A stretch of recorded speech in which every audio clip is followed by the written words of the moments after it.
मैं आपको बहुत अफ़सोस की बात कहना चाहता हूँ, जो मेरे दिल का दर्द है। एक दिन मैं कानपुर रेलवे स्टेशन पर उतरा था, एक व्याख्यान देने के लिए गया था। कानपुर आप जानते हैं कि एक ज़माने में क्रांतिकारियों का घर था। नाना साहब पेशवा, तात्या टोपे, झांसी की रानी लक्ष्मीबाई, ये सब कानपुर में इकट्ठे होकर आज़ादी की योजनाएं बनाया करते थे। बहुत ऐतिहासिक शहर है। तो वहाँ एक बार मैं व्याख्यान देने के लिए रेलवे स्टेशन पर उतरा, तो रेलवे स्टेशन के बाहर निकला तो वहाँ चाय की कुछ दुकानें हैं। आप कभी जाएंगे तो आपको भी दिखाई देंगी। तो एक चाय की दुकान के सामने से मैं गुजर रहा था, मेरा अचानक से मोबाइल फ़ोन बज गया। मैंने रुक के उस मोबाइल फ़ोन को सुनना शुरू किया। तो एक कान से मैं मोबाइल फ़ोन सुन रहा था, दूसरे कान से एक चाय की दुकान पर एक माँ और एक उसकी बेटी आपस में बातें कर रहे थे। दोनों बातें मुझे सुनाई दे रही थी, फ़ोन भी सुनाई दे रहा था, उनकी बातें सुनाई दे रही थी। तो माँ और बेटी आपस में बात कर रहे थे। थोड़ी देर के बाद मेरा फ़ोन बंद हो गया और मैंने ध्यान से उनकी बात सुनी, तो उनकी बात का एक ही विषय था। बेटी अपनी माँ से पूछ रही थी, हम इतने गरीब क्यों हैं? तो उसकी माँ समझा रही थी कि हम गरीब इसलिए हैं कि भगवान ने हमको ऐसा बनाया। तो मुझे थोड़ा सा क्रोध आ गया। मैंने उनकी बातों में हस्तक्षेप किया और मैंने कहा कि भगवान ने आपको गरीब नहीं बनाया, हमारे देश की शासन व्यवस्था ने आपको गरीब बनाया, सरकार ने गरीब बनाया। अगर भगवान ने आपको गरीब बनाना होता तो भारत में आपको जन्म क्यों देता? पाकिस्तान में पैदा कर देता, बांग्लादेश में पैदा कर देता, अफ्रीका में पैदा कर देता, इंडोनेशिया मलेशिया में पैदा कर देता। आपको भारत में जन्म क्यों दिया उस भगवान ने? जो स्वर्ण भूमि है, जो पुण्य भूमि है, जो शहीदों की भूमि है, महापुरुषों की भूमि है, जो हजारों साल तक सारी दुनिया का केंद्र रही है, ऐसे देश में आपको जन्म मिला है। तो ये तो आप भूल जाइए कि भगवान ने आपको गरीब बनाया। इस देश की सरकार की नीतियां हैं जिन्होंने आपको गरीब बनाया। तो ऐसी बात जब मेरी उनकी शुरू हुई तो मैंने उनका परिचय पूछ लिया, आप कौन हैं, कहाँ के रहने वाले हैं, ये चाय की दुकान कब से चलाते हैं, वगैरह वगैरह। जब उन्होंने परिचय दिया तो मेरे पैर के नीचे की जमीन हट गई। मुझे ऐसा लगा कि मैं कहीं बहुत नीचे गिर गया हूँ। वो माँ ने, उस बेटी ने परिचय दिया कि हम तात्या टोपे के वंशज हैं और हमारी गरीबी ने हमको चाय बेचने के लिए मजबूर किया है। उस दिन मैंने अपने आप से ये पूछना शुरू किया कि तात्या टोपे के वंशज अगर इस देश में चाय बेच रहे हैं, कौन सी आज़ादी की बात हम कर रहे हैं? और उससे ज़्यादा क्रोध मेरे मन में इस बात का है कि तात्या टोपे, जिन्होंने पूरी जवानी इस देश के लिए अपनी लगाई, आप जानते हैं सबसे देर में पकड़े गए तात्या टोपे। 1857 का जो क्रांति का संग्राम हुआ, नाना साहब पेशवा के कंधे से कंधा मिलाकर जिन्होंने काम किया, नाना साहब पेशवा को, झांसी की रानी लक्ष्मीबाई को, झलकारी बाई को, सारे उनके सहयोगियों को शहादत हो गई। सबसे अंत में तात्या टोपे पकड़े गए थे। इतने कुशलता के साथ उन्होंने आज़ादी की लड़ाई का नेतृत्व किया था और उनके परिवार के लोग चाय बेचे इस देश में अपना जीवन चलाने के लिए। और इसी देश में ऐसे कई लोगों को मैं जानता हूं, आप जानते हैं, जिन्होंने अंग्रेजों की सरकार के साथ सहयोग किया था देश को गुलाम बनाने में, जिन्होंने अंग्रेजों की सरकार को सहयोग दिया था इस देश के क्रांतिकारियों को मरवाने में। वो लोग इस देश में मुख्यमंत्री बनकर राज करें, उनके परिवारों के लोग केंद्रीय मंत्री बनकर इस देश में राज करें। आप जानते हैं एक इस देश में सिंधिया परिवार है जिसने अंग्रेजों की कितनी मदद की है, अंग्रेजों से कितनी वफादारी उन्होंने निभाई है। 1857 की लड़ाई में एक तरफ क्रांतिकारी लड़ रहे थे, दूसरी तरफ सिंधिया परिवार की फौज अंग्रेजों के साथ क्रांतिकारियों के खिलाफ लड़ रही थी।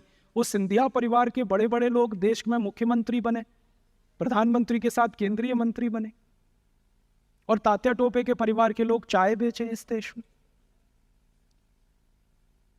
सिंधिया परिवार की तरह इस देश में एक और परिवार है, पटियाला राजघराना जिसको कहा जाता है, जिन्होंने अपनी पूरी फौज, पूरी सेना अंग्रेजों को दान में दे दी। 1 करोड़ स्वर्ण मुद्राएं अंग्रेजों को दी थी उस 1857 की क्रांति के खिलाफ काम करने के लिए।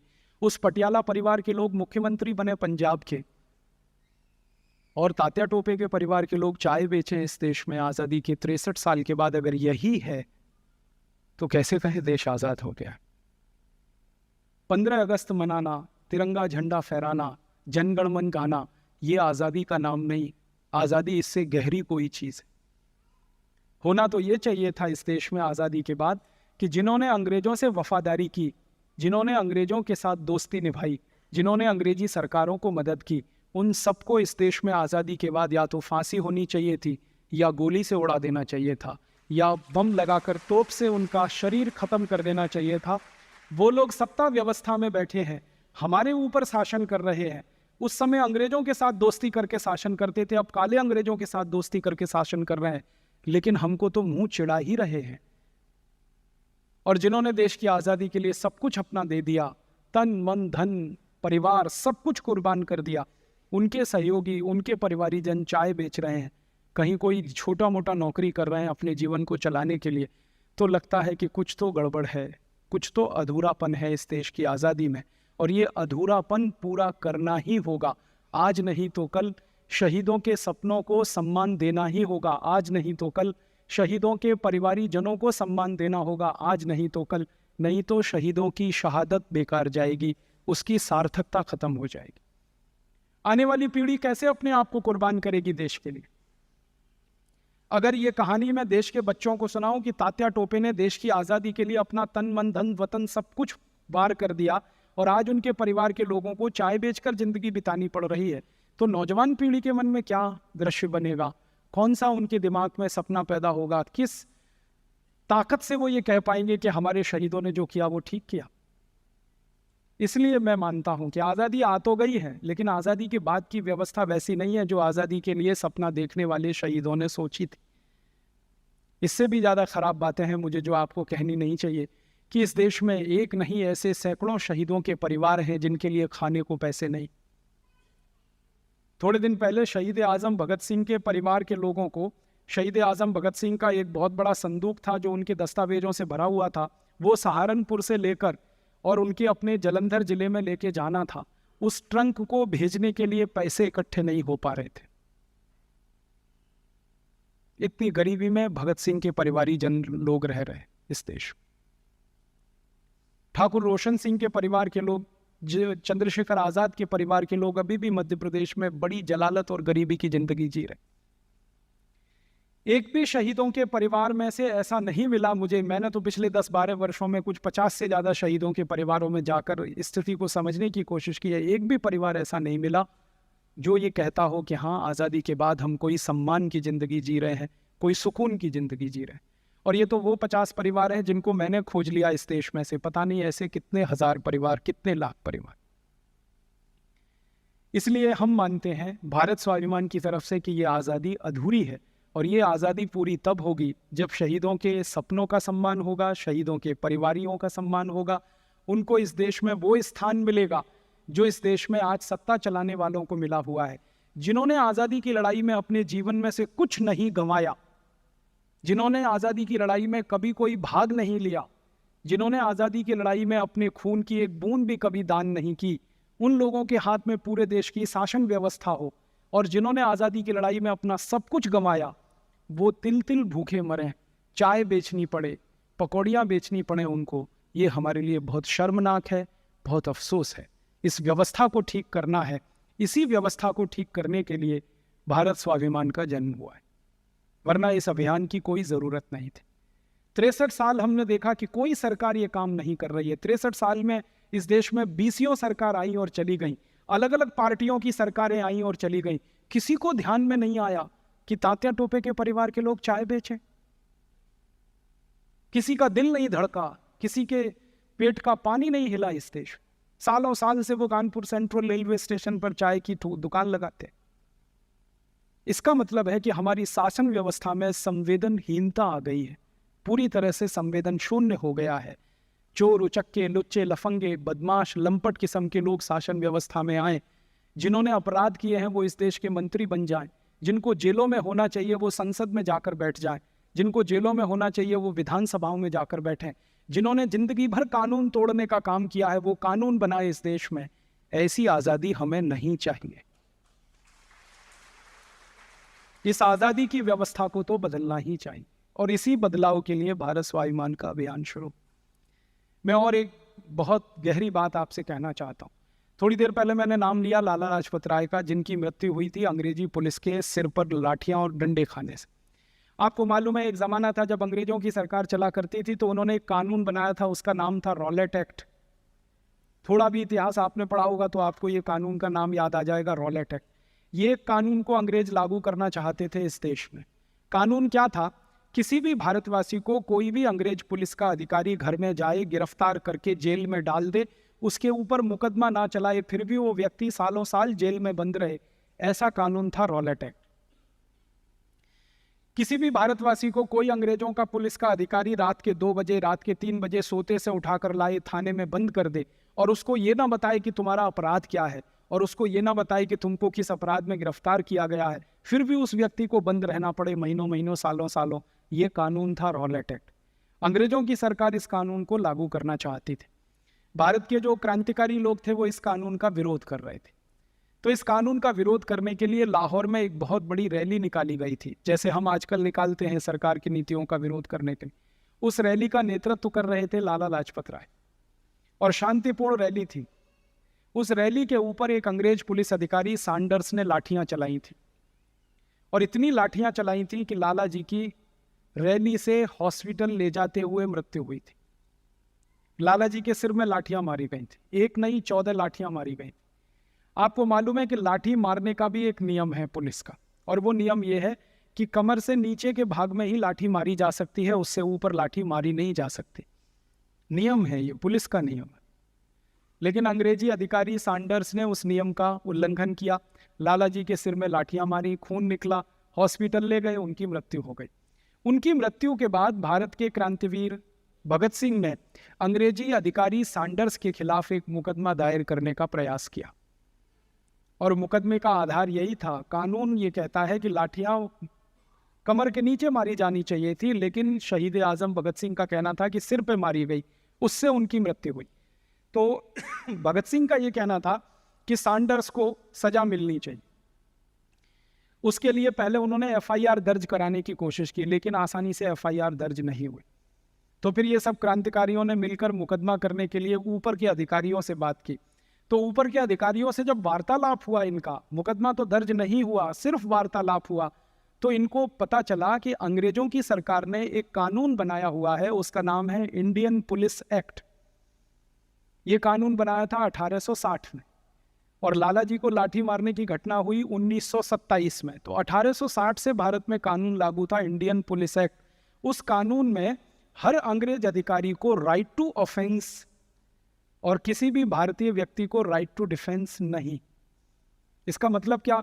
कोई भी अंग्रेज अधिकारी चाहे तो लाठियों से किसी भी भारतवासी को पीट सकता है, कोई भी भारतवासी अपनी जान बचाने के लिए लाठी को पकड़ नहीं सकता। कानून ये थे। राइट टू ऑफेंस माने अंग्रेज अधिकारी चाहे तो लाठियों से मार मार के आपको घायल कर दे, अधमरा कर दे, ये उसका अधिकार है, ये उसका कर्तव्य है, ये उसकी ड्यूटी है। लेकिन कोई भारतवासी उस लाठियों की मार से बचने के लिए लाठी पकड़ ले तो ये कानून के विरुद्ध है, और मुकदमा जो चलेगा वो भारतवासी पर चलेगा, क्योंकि उसने पुलिस को ड्यूटी करने से रोका। और पुलिस की ड्यूटी है कि वो लाठियों से आपको पीटे, ये उसका कर्तव्य है। तो आपने उसको रोक दिया, इसलिए मुकदमा आपके खिलाफ चलेगा।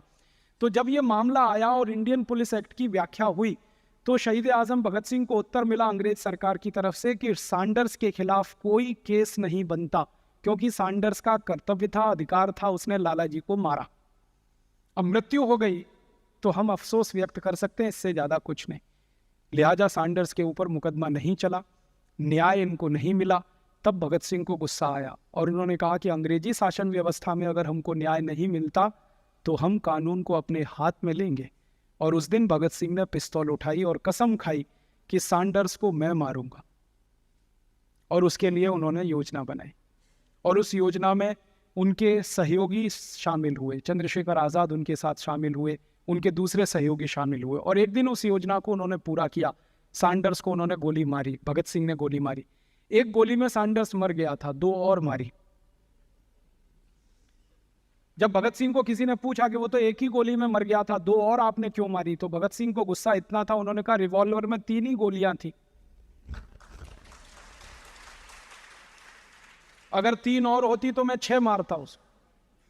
क्यों? गुस्सा था उसके खिलाफ। और गुस्सा किस बात का था?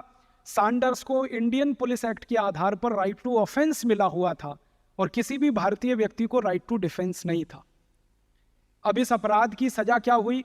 भगत सिंह की गिरफ्तारी हुई और उनको फांसी की सजा हुई। आपको मालूम है उनको फांसी की सजा इसी अपराध में हुई थी।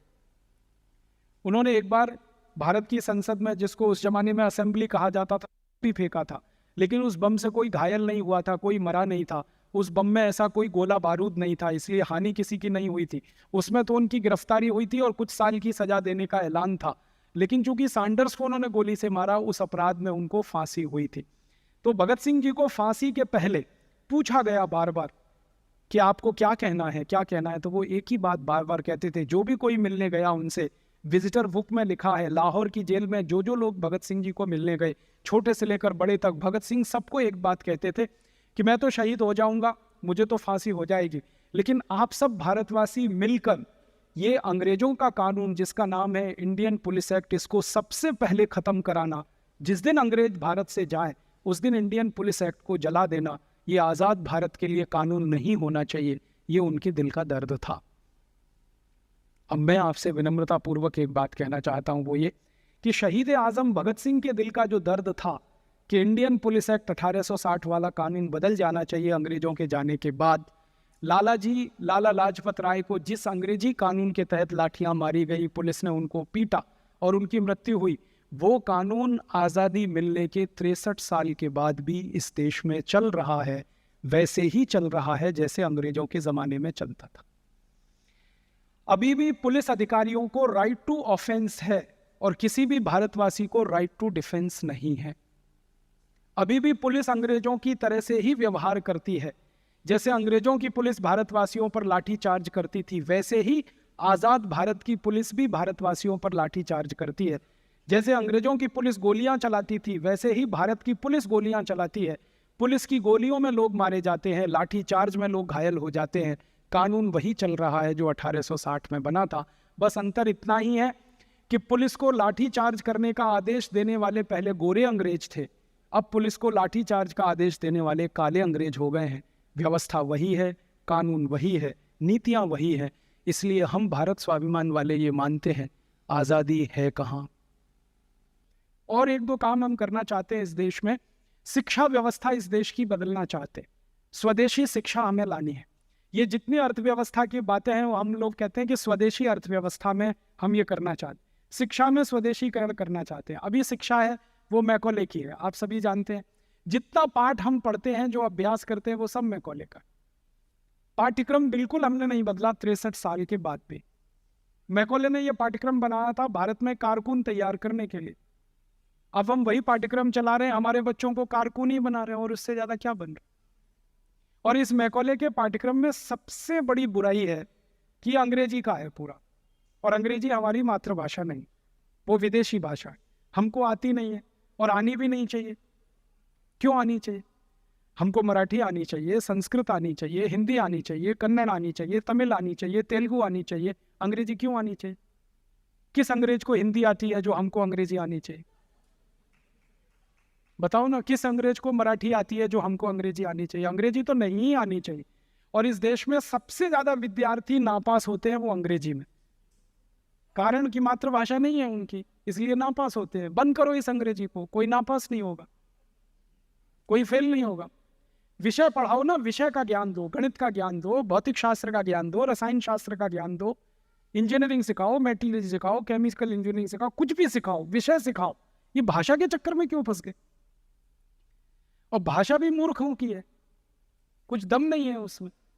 कुछ लोग ऐसा तर्क देते हैं कि अंग्रेजी अंतर्राष्ट्रीय भाषा है। बिल्कुल नहीं।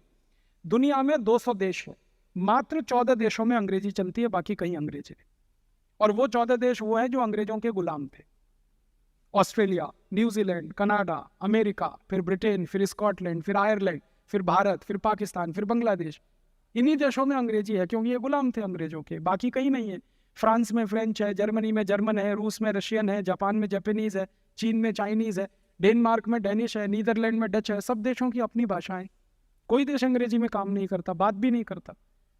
और इन सब देशों के लोगों से जब मैं बात करता हूँ, कहता हूँ तुम अंग्रेजी क्यों नहीं सीखते? उन्होंने कहा क्यों सीखना, मूर्खों की भाषा है।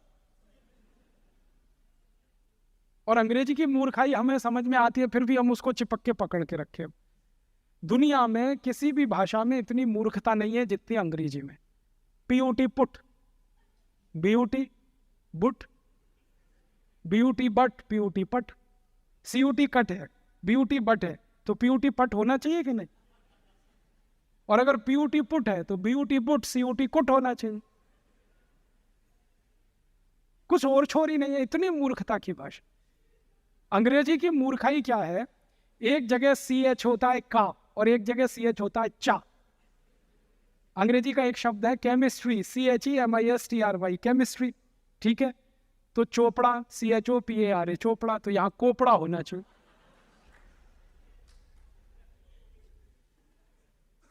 और अगर CHOPARA चोपड़ा है तो उधर केमिस्ट्री होना चाहिए, CHEMISTRY। और जब भी अंग्रेजी के लोगों से बात करो ये क्या चक्कर है, वो कहते पता नहीं, अब है तो हम कर रहे हैं। मूर्खों की भाषा ऐसी होती है। अंग्रेजी जो है ना, बहुत बहुत बहुत बहुत रद्दी भाषा है। इसके पास शब्द नहीं है अपने। 5वीं शताब्दी में तो ये भाषा बनी है। आपको मालूम है अंग्रेजी का इतिहास मुश्किल से 1000, 1200, 1500 साल पुराना। 5वीं शताब्दी के पहले तो अंग्रेजी ही नहीं थी। पूरे इंग्लैंड और स्कॉटलैंड और उसमें लैटिन चलती थी। अंग्रेजी उसमें से उधार लेके कुछ शब्दों से शुरू हुई। फ्रेंच से उधार लिया, जर्मन से लिया, लैटिन से लिया, इससे लिया, कुछ हिंदी से लिया, खिचड़ी बना दिया। शब्द नहीं है उनके पास। इतनी गरीब भाषा है ये, जो दुनिया में कहीं नहीं है। इनके पास ले दे के एक ही शब्द है, अंकल। काका, मामा, मौसा, फूफा, काका का काका, मामा का मामा, मौसा का मौसा, सब एक ही है, अंकल। शब्द ही नहीं। और ले दे के एक शब्द है आंटी। काकी भी है, मामी भी है, मौसी भी है, सब आंटी। ये भारत में तो नहीं होता। हमारे यहाँ तो जितने भी रिश्ते हैं हर एक के लिए अलग शब्द है। इनके पास शब्द ही नहीं। और ऐसी मूर्खता के शब्द हैं समझ में नहीं आते। फादर इन लॉ, कौन सा? इधर वाला कौन सा father in? Mother in law कौन सी? इधर वाली की इधर वाली। मूर्खताओं की भाषा। अच्छा, मैं अगर आपसे हिंदी में या मराठी में ये कहूं कि ये व्यक्ति किसी व्यक्ति का साला है, ठीक है, आप 1 मिनट में पता लगा लेंगे साला है या माने उसकी बहन का भाई, ठीक है। अगर मैं कहूं कि ये उसका जीजा है, इमीडिएट में पता लगा देंगे। अंग्रेजी में साला और जीजा दोनों के लिए एक ही शब्द है, ब्रदर इन लॉ। अब पता ही नहीं है कि वो साला है कि जीजा है मूर्खों की भाषा की नहीं। अब ये मूर्खों की भाषा में हम फंसे हुए हैं और अपने को बहुत स्मार्ट समझते। और ये मूर्खता पता है कहां तक जाती है? हम हिंदुस्तानी लोग अंग्रेजी के चक्कर में फंस के हमारा कचरा हो गया। ना हम अंग्रेज हो पाए, ना भारतीय रह पाए। आधे अंग्रेज आधे भारतीय। वो कैसे हैं? किसी के घर में जाओ तो पिताजी का नाम रामदयाल, माताजी का नाम गायत्री देवी, बेटे का नाम टीठ है।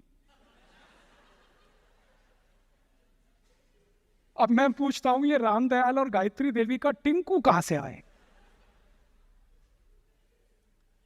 और जिन्होंने नाम रखा है ना टिंकू, उनको पूछता हूं आपको इसका अर्थ मालूम है? टिंकू अंग्रेजी की वेबस्टर डिक्शनरी में टिंकू का अर्थ है आवारा लड़का।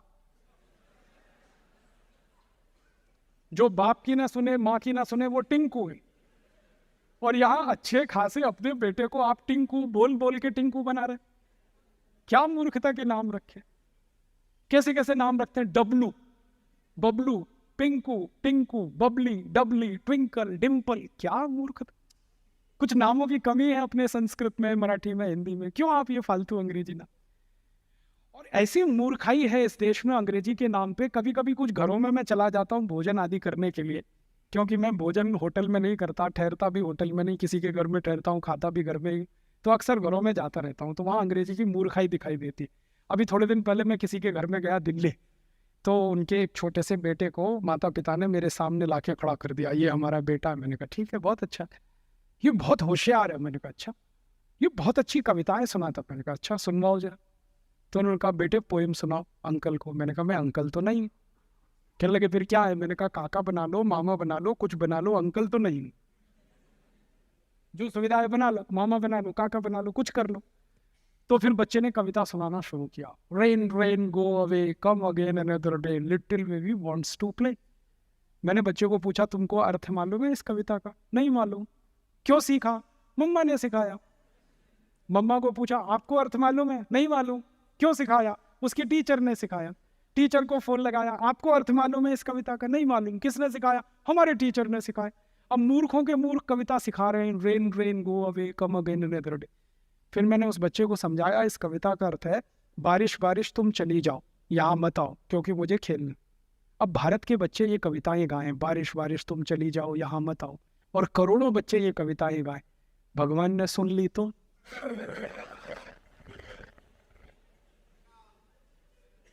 भगवान ने अगर कविता सुन ली तो बारिश को वापस बुला लेगा, यहाँ बारिश होगी नहीं। और 60% खेती बारिश पर इस देश में जिंदा रहती है, वहां अगर बारिश नहीं होगी, आप भूखे मरेंगे, मैं भूखा मरूंगा, शेतकरी भूखा मरेगा, तो भारत में इस कविता की गरज क्या, जरूरत क्या? ऐसे मूर्ख लोग अंग्रेजी में कविता ऐसे। फिर उसकी आई ने, बच्चे की आई ने कहा फिर कौन सी कविता सिखाऊं? तो मैंने कहा कविता सिखाओ, ये रे पाऊसा तुला दे तो पैसा, पैसा डाला तो पाऊसा ला, ये कविता सिखाओ, क्योंकि ये कविता भारत की आत्मा है। आत्मा क्यों है? जिस देश में 60% खेती पाउस आधारित है, उस देश में पाउस को बुलाने की ही कविता हो सकती है, भगाने की कैसे हो सकती? तो हमारे बच्चों को तो यही सिखाना चाहिए, बारिश बारिश तुम जल्दी आओ, बार बार आओ, मैं तुमको पैसा देना चाहता हूं इसलिए आओ। ये भारत की कविता है। अंग्रेजों की कविता रेन रेन गो अवे। कविता भी जो होती है ना, वो अपनी जरूरत, अपनी संस्कृति, अपनी सभ्यता, अपनी परंपरा से निकलती है। अंग्रेजों की संस्कृति, अंग्रेजों की सभ्यता, उनकी परंपरा हमसे बिल्कुल अलग है। इंग्लैंड में बारिश कभी भी आती है, यूरोप में बारिश कभी भी आती है, वहाँ के बच्चे शाम को बाहर खेल नहीं सकते, कभी भी मौसम खराब हो जाता है, इसलिए वो कविता गाते हैं रेन रेन गो अवे। हमारे यहाँ तो बारिश साल में सिर्फ 3 महीने आती है और उसका दिन फिक्स है, इस दिन से लेकर इस दिन तक। तो हम कैसे गा सकते हैं रेन रेन गो अवे? और बारिश का समय जब निश्चित है और बारिश पर पूरे देश की अर्थव्यवस्था निश्चित है, तभी इस देश में बारिश आधारित बहुत सारे साहित्य लिखे गए हैं, बहुत सारी किताबें लिखी गई हैं। हमारे देश में महाकवि कालिदास ने जो मेघों का वर्णन किया है, और उसमें से जो उस उत्साह उत्पन्न होता है सुनकर, बोलकर, वो हमारी संस्कृति का हिस्सा है, क्योंकि जरूरत है हमारी। महाकवि कालिदास इंग्लैंड में नहीं हो सकते, जो मेघों का इतना सुंदर वर्णन कर सकते हैं, वो जरूरत है।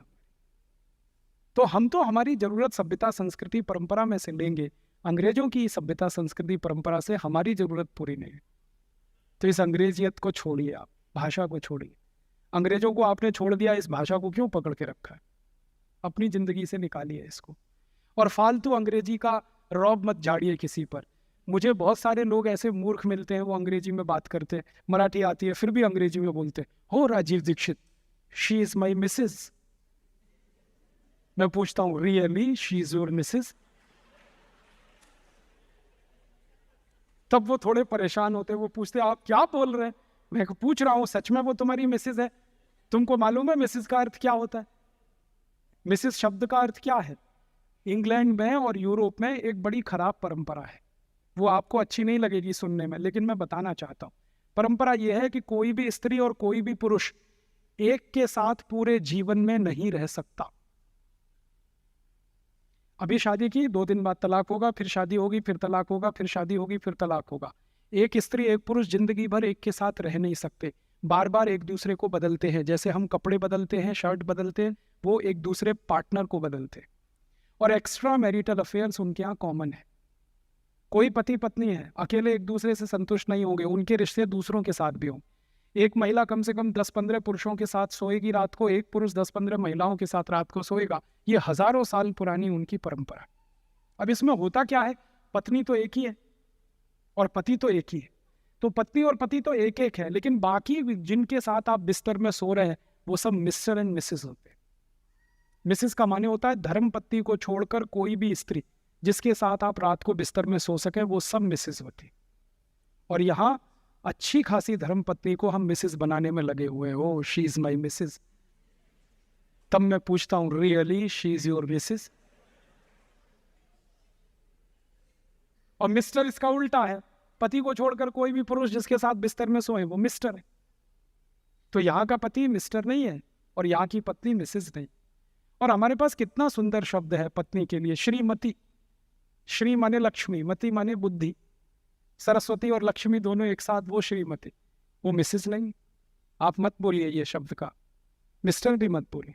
और सबसे खराब शब्द अंग्रेजी का है मैडम। हम अक्सर बोलते रहते हैं मैडम मैडम मैडम। मैडम जानते हैं कौन होती है? यूरोप में जो वेश्या घर होते हैं, उन वेश्या घरों को संचालित करने वाली जो मुख्य वेश्या होती है उसको मैडम कहते हैं। और यहां हम अपनी बहन को मैडम कह देते हैं, अपनी पत्नी को मैडम कह देते हैं, किसी को भी मैडम कह देते हैं। और यहाँ की स्त्रियां मैडम कहलवाती हैं, मैडम बोल। इतना दिमाग खराब है। मेरी आपको हाथ जोड़कर विनती है कि जिन अंग्रेजी शब्दों के अर्थ आप नहीं जानते, कृपया करके उनको मत इस्तेमाल करिए, नहीं तो बहुत मुश्किल आती है। क्यों फालतू में? हमारे पास या तो मराठी शब्द ना हो तो हम अंग्रेजी में बोल रहे, या हिंदी में शब्द ना हो, या संस्कृत में ना हो। दुनिया के सबसे ज्यादा शब्द तो संस्कृत में। जो भाषा में धातु रूप और शब्द रूप दोनों अलग अलग होते हैं, उस भाषा में करोड़ों शब्द बन सकते हैं। और अंग्रेजी में धातु रूप और शब्द रूप अलग अलग नहीं है, इसलिए शब्दों की संख्या सबसे कम अंग्रेजी में ही है। अंग्रेजी से अच्छी तो फ्रेंच है। फ्रेंच में धातु रूप अलग है, शब्द रूप अलग है, जैसे संस्कृत में है वैसे ही फ्रेंच में। और एक बार एक फ्रेंच विद्वान से मैंने पूछा, आपने ये फ्रेंच बनाई कहाँ से? शब्द रूप अलग, धातु रूप अलग। उन्होंने कहा संस्कृत की नकल करके। तो फ्रेंच संस्कृत से निकली, जर्मन संस्कृत में से निकली, तो हम संस्कृति क्यों ना सीखें फिर, जो सारी भाषाओं की माँ है? और उसको सीखे तो अपना साहित्य भी पढ़ पाएंगे। अपने ज्ञान का सारा भंडार संस्कृत में ही है। अगर उसको पढ़ना हो, ऋग्वेद पढ़ना हो, यथर्ववेद पढ़ना हो, सामवेद पढ़ना हो, यजुर्वेद पढ़ना हो, उपनिषद पढ़ने हो, सांख्य उपनिषद पढ़ना हो, छांदोग्य, कुछ भी पढ़ना है तो संस्कृत में ही संभव है। तो अपना ज्ञान जिस भाषा में प्रचंड है उस भाषा को सीखें, मातृभाषा को सीखें, राष्ट्रभाषा को सीखें। ये विदेशी भाषा का चक्कर खत्म करें। हम इस देश में एक कानून बनाना चाहते हैं बहुत जल्दी, और ये कानून होगा। वो कानून ये होगा कि किसी भी नौकरी के लिए अंग्रेजी भाषा की कंपल्शन, माने उसका होना, ये खत्म कर देंगे। अंग्रेजी भाषा नहीं है तभी सरकारी नौकरी मिले। आपको महाराष्ट्र में अगर सरकारी नौकरी चाहिए तो मराठी आनी ही चाहिए। आपको अगर कर्नाटक में सरकारी नौकरी चाहिए तो कन्नड़ आनी ही चाहिए। तमिलनाडु में सरकारी नौकरी चाहिए तो तमिल आनी चाहिए। आंध्र में सरकारी नौकरी चाहिए तो तेलुगु आनी चाहिए। उत्तर भारत में सरकारी नौकरी चाहिए, हिंदी आनी चाहिए। ये कानून हम बनाएंगे, और इस कानून के थोड़े थोड़े उपकानून ऐसे बनेंगे कि भारत के सुप्रीम कोर्ट में, उच्चतम न्यायालय में कोई भी व्यक्ति मुकदमा करने जाए, वादी या प्रतिवादी, वो मातृभाषा में सुना जाना चाहिए और उसमें बहस होनी चाहिए। अभी सुप्रीम कोर्ट के सारे मुकदमे अंग्रेजी में होते हैं। ना वादी जानता है ना प्रतिवादी जानता, वकील जानता है, जज जानता है, घोटाला उसी में होता है। जिसको न्याय चाहिए उसको अंग्रेजी आती नहीं, और अंग्रेजी में मुकदमा चल रहा है, वो तो बेचारा चुपचाप देखता रहता। जब फैसला आता, वकील अपने तरह से समझाता है, जज अपने तरह से समझाता। और इस देश में ये कानून होगा कि जो जज महाराष्ट्र में है या कर्नाटक में है या तमिलनाडु में या आंध्र में, उनको स्थानीय भाषा में ही फैसला देना है। और अगर नहीं आती उनको स्थानीय भाषा तो वो जज नहीं हो सकते। इस देश में कुछ भी हो सकता। जब स्थानीय भाषा में न्याय मिले, स्थानीय भाषा में शिक्षा मिले। हमारे सारे बच्चे इंजीनियरिंग पढ़ेंगे मराठी में, मेडिकल पढ़ेंगे मराठी में, चार्टर्ड अकाउंटेंसी पढ़ेंगे मराठी में, MBA पढ़ेंगे मराठी में। आप बोलेंगे कैसे संभव है? 10-11 करोड़ की आबादी है महाराष्ट्र की। आपको मालूम है दुनिया का सबसे छोटा देश है डेनमार्क, जिसकी 30 लाख की आबादी है, मात्र 30 लाख। उन्होंने सारे इंजीनियरिंग कॉलेज डेनिश में रखे हुए हैं। डेनमार्क की भाषा है डेनिश। 30 लाख की आबादी में सब इंजीनियरिंग कॉलेज डेनिश में चलते हैं, मेडिकल कॉलेज डेनिश में चलते हैं। इतना छोटा देश अगर अपनी भाषा में इंजीनियरिंग सिखा सकता है तो 11 करोड़ का महाराष्ट्र अपनी भाषा में इंजीनियरिंग क्यों नहीं सिखा सकता? आसानी से हो सकता है। भाषांतर करना है, पाठ्यक्रम बदलना है। और मराठी में अंग्रेजी से ज़्यादा शब्द हैं, इसलिए भाषांतर करना बहुत आसान। और मराठी से ज़्यादा हिंदी में शब्द है, और उससे ज़्यादा संस्कृत में शब्द है। माने हमारी भाषाओं के पास शब्दों की कोई कमी नहीं है, हम बहुत आसानी से भाषांतर कर सकते। और सबसे बड़ी मुश्किल पता है क्या होती है? किसी भी विद्यार्थी को जब आप अंग्रेजी में बात पढ़ाते हैं, उसको याद करने में 6 गुना ज़्यादा समय बर्बाद होता है उसका। आप उसको मराठी में सिखाइए कुछ भी, वो 2 minute, 3 minute, 5 minute, 10 minute, 50 minute, 1 घंटे में याद कर ले। फिर वही अंग्रेजी में सिखाइए, 6 महीना लगेगा, और याद नहीं कर पाएगा, रटेगा पोपट की तरह से, तोते की तरह। और रटा हुआ क्लासरूम में जाके वॉमिटिंग करेगा, उगल देगा। और बस नंबर आने के बाद दूसरे दिन भूल जाएगा कि मैंने लिखा क्या है, उसको याद ही नहीं रहे। क्या फायदा है ऐसा पढ़ाने? मैंने एक दिन ईमानदारी से पूरा कैलकुलेशन किया, हिसाब निकाला कि जिस इंजीनियरिंग को 5 साल में हम पढ़ाते हैं अंग्रेजी में, उसी को मराठी में 2 साल में पूरा पढ़ा सकते हैं। पूरा इंजीनियरिंग 2 साल। जिस मेडिकल साइंस को 6.5 साल में हम पढ़ाते हैं, मराठी में उसको 3 साल में पढ़ा सकते हैं। MBA की पूरी पढ़ाई अंग्रेजी में जो हम पढ़ाते हैं 2 साल में, मराठी में 4 महीने में होता है पूरा कोर्स। माने हम विद्यार्थियों का कितना बोझा कम कर सकते हैं अगर मातृभाषा में वो पढ़े। और सबसे बड़ी बात है जिंदगी की, वो हमेशा याद रखिए आप, कि व्यक्ति जो सोचता है, चिंतन कर सकता है, विचार कर सकता है, वो मातृभाषा में ही संभव होता है। विदेशी भाषा में आप चिंतन नहीं कर सकते, विचार नहीं कर सकते। भाषांतर कर सकते हैं, चिंतन नहीं होता, विचार नहीं होता, वो मातृभाषा में ही होता है, क्योंकि माँ की भाषा है ना, इसलिए वो सबसे नजदीक होती है। और मातृभाषा में किसी चीज को जितने अच्छे तरीके से आप कह सकते हैं, किसी भी विदेशी भाषा में नहीं कह सकते। तो जो सहज है, सरल है, आसान है, हमारे व्यक्तित्व से जुड़ी है, हमारी आई के साथ, हमारे परिवार से जुड़ी है, वो भाषा को प्रमुख भाषा बनाना, ये हम चाहते हैं इस देश की शिक्षा व्यवस्था में। हम चाहते हैं कानून व्यवस्था में भी मातृभाषा चले, प्रशासन में भी मातृभाषा हो, संसद में हर एक नेता को बात करनी हो, हिंदी में बोले, मराठी में बोले, नहीं तो संस्कृत में बोले, तमिल, तेलुगु, कन्नड़ में बोले, उसका भाषांतर किया जा सकता। अंग्रेजी में बोले, ये देश के करोड़ों लोगों का अपमान। पुडारी आता है, हमसे वोट मांगता है मराठी में, और फिर संसद में जाके अंग्रेजी बकना शुरू कर देते। लोगों से मराठी में वोट लिया और संसद में जाके अंग्रेजी में बात किया, इसका माने तुमने जिनका वोट लिया उनका अपमान किया। ऐसे पुडारी को हम चुन के क्यों भेजेंगे संसद, जो हमारी भाषा का सम्मान नहीं। और भाषा के सम्मान के साथ सारा सम्मान जुड़ा। ये अंग्रेजी है ना, तो इस अंग्रेजी की भाषा अकेली हमारे ऊपर हावी नहीं है, अंग्रेजियत पूरी हावी है। इस अंग्रेजी भाषा के चक्कर में पता है हमने हमारी भूषा भी छोड़ दी। अंग्रेजी भाषा इस्तेमाल करते हैं, अंग्रेजी भूषा भी इस्तेमाल करते हैं, टाई लगाते हैं, कोट पहनते हैं, 3 पीस सूट पहनते हैं, भयंकर गर्मी में 50 डिग्री तापमान है। इसका कानून बदला जाए, व्यवस्था बदली जाए, नियम बदले जाए, नीतियां बदली जाए, और इस देश का आम आदमी पुलिस के अत्याचार से ना मरे, पुलिस के असहयोग से ना मरे, आम आदमी इस देश के पुलिस की बर्बरता से ना मरे। आम आदमी को मरना है तो अपने समय को, अपने जीवन को पूरा करता हुआ मरे, तब तो हम कह सकते हैं कि भारत आजाद हुआ है, भारत स्वतंत्र हुआ है। नहीं तो ये कहने का हमें कोई अधिकार